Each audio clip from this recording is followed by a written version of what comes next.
Hey guys, Smooth JK here with the next part of my tutorial series. Um, Today I was actually screwing around with re-rolling and I pulled this 5 Kefka party, and it turns out this is actually kind of appropriate for this discussion. So you're probably already familiar with some of the basics, so we'll just start with what I know. So trust masteries are the percentage down here on the bottom left, 0.3. If this percentage goes to 100%, then you gain this Trust Master reward on the right. In this case, it's ribbon. So once you get this to 100, you're getting something permanent that you can equip, whether it's an ability or an actual piece of equipment. I think this one's an accessory. So that's basically what a Trust Mastery reward is and what Trust Masteries are when people are talking about them. Now, not all trust masteries are good or even worth pursuing. In fact, trust masteries in general are really long term. It's hard to get them to 100%. Also, the main characters like Rain, Laswell, Fina, they don't have trust masteries because based on the lore of the game, it wouldn't make sense for them to. So let's just take a quick look. Edgar here, if you get his trust mastery to 100%, he gains a 4-star reward called Machine Killer, and that would just be a passive that makes you do extra damage against machines, which is pretty decent. Not anything that you want to plan for long term. Fran, Cleanse, I think that gets rid of disease and stuff like that. So that's what a Trust Mastery is. Now, the question comes up a lot whether if you get dupes of the same unit, should you combine them? Should you keep them separate? What should you do? Well, the answer is it depends. If you're trying to maximize your trust mastery, if you want to get it as quickly as possible, you should keep them all separate. Now, the only reason why this isn't recommended all the time is, first of all, it takes a lot of energy, it takes a lot of time. And by energy, I mean the stamina thing here. To actually gain enough trust mastery to 100 for it to matter. And in most cases, you have better things to do. You have to farm materials, you have to level up your characters, and so forth. Trust mastery usually falls kind of low on the priority list. Now, when it comes to really good trust masteries, Ribbon is good. Golbez has Meteor, which is really good. I saw Kung Bak Pao. He's a Chinese player who is actually really well known in the record keeper circles. He was doing 5 Kane parties, and I was like, why are you using 5 Kanes? And that's because the Trust Mastery for Kane is Gungnir, and it's a very powerful spear. It's like a plus 90 spear or something like that. And the reason you keep them separate is because every time you go into a battle, let's go to Earth Shrine here. The exit is only 1 energy, so this is the most efficient place to farm for Trust Mastery. Every time you go to a battle, you have a 10% chance on each character to gain 0.1% Trust Mastery. Now, if you have all of them combined, then you only have 1 character that's getting that 10% chance to get 0.1. Whereas if you keep them all separate, every single one of them has a 10% chance. So you're, having more trust mastery built passively like that. If you combine, let's say I have 1 main Kefka and I combine or fuse the other 4 into him, then you would get an immediate 20%, 5% for each Kefka, plus whatever percentage trust mastery that each of those units have. So, let's say they were at 0, you're just getting 20% right off the bat for fusing the 4 dupes. See here, the second one just gained 0.1% trust mastery. Now, if you look at the percentages, I started this account today. I haven't been playing it that long, but I have 0.3, 0.2, 0.2, 0.4, 0.3. Combined, it doesn't sound like a lot, but again, this is just 1 day. Combined, this would be more than if I had only 1 Kefka with 4 dupes fused into him. Let's say I only kept the first one, 0.3, and I had immediately combined the other 4 into him. It would be at 20.3% trust mastery. But by keeping them separate, I'm gaining all these extra percentages so that when I do eventually combine them, if I do, then I'm getting a lot more percentage out of it. So that's why if you really care about these things, you want to keep them all separate. Now, the reason why a lot of times you don't want to do that is, again, it's not the most important thing that you want to use all your energy on. But also, there's the issue of inventory space. You run out of space for your units. That's one thing. A lot of these trust masteries just aren't worth chasing at all.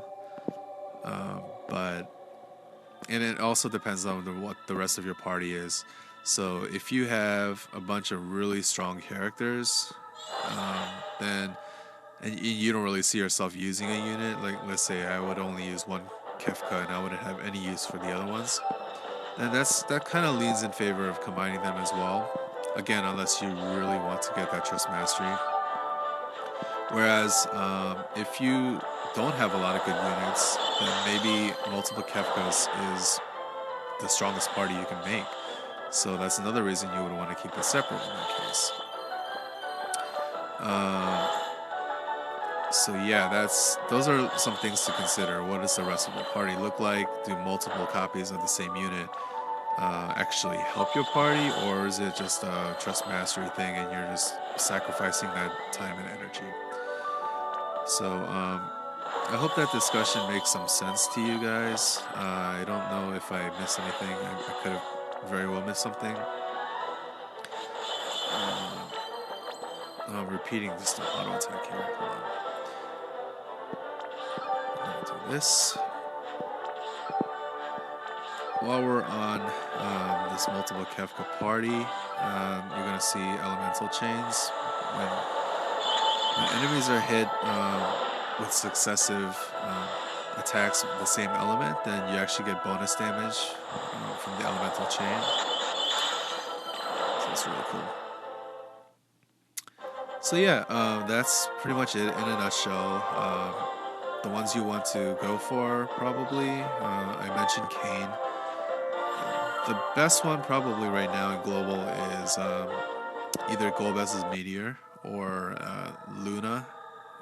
She's not a good unit by herself, but her trust mastery is Barrage, which is probably the best physical skill in the game right now. So that's one thing to consider.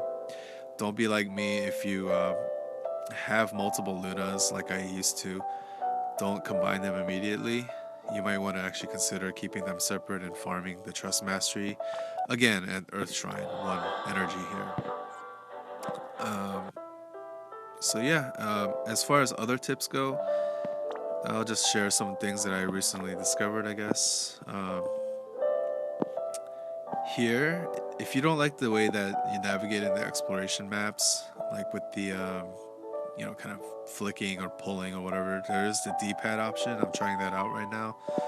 I'm not sure which one I like better, but it just has what you would expect, a D-pad on the screen. Another thing to keep in mind is that if you find that you have these multiple party setups, and every time you switch to a farming party or a leveling party, your leader is the one that your friends are going to see. And if you don't want them to see your weak leaders, or see that weak leader in the list and not want to be your friend or not use your unit, what you can do is you can actually make your strongest unit basically your permanent leader to always show up with on your friends list and stuff. So here I would choose party 1 as opposed to this party, for instance.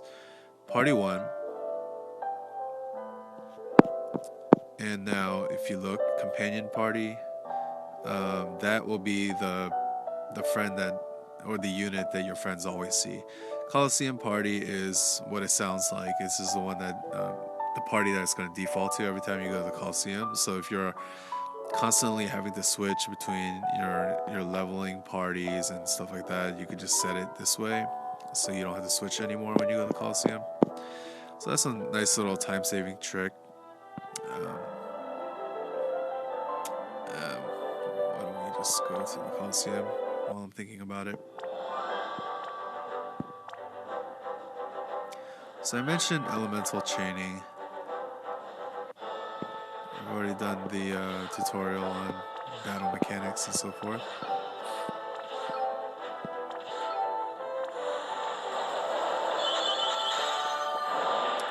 I think I'll cut off the video here, but another thing I wanted to ask you guys is I think this party is really funny, and I think it's really fun to play. I was wondering if anyone would be interested in seeing a playthrough with this party. I know I already have a main party, I already have that free unit only party, but I think this could be really fun.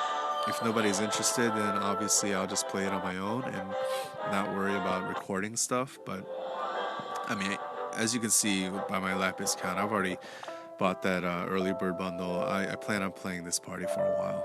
It's that fun, I think. So let me know in the comments if you think that's fun or not. Maybe I already have too many parties that I post anyway. So let me know, and I hope this was helpful. And I guess I'll have to figure out what my next tutorial series will be. But Trust Masteries is something I wanted to get to. So I'll sign off for now, and I'll see you guys later.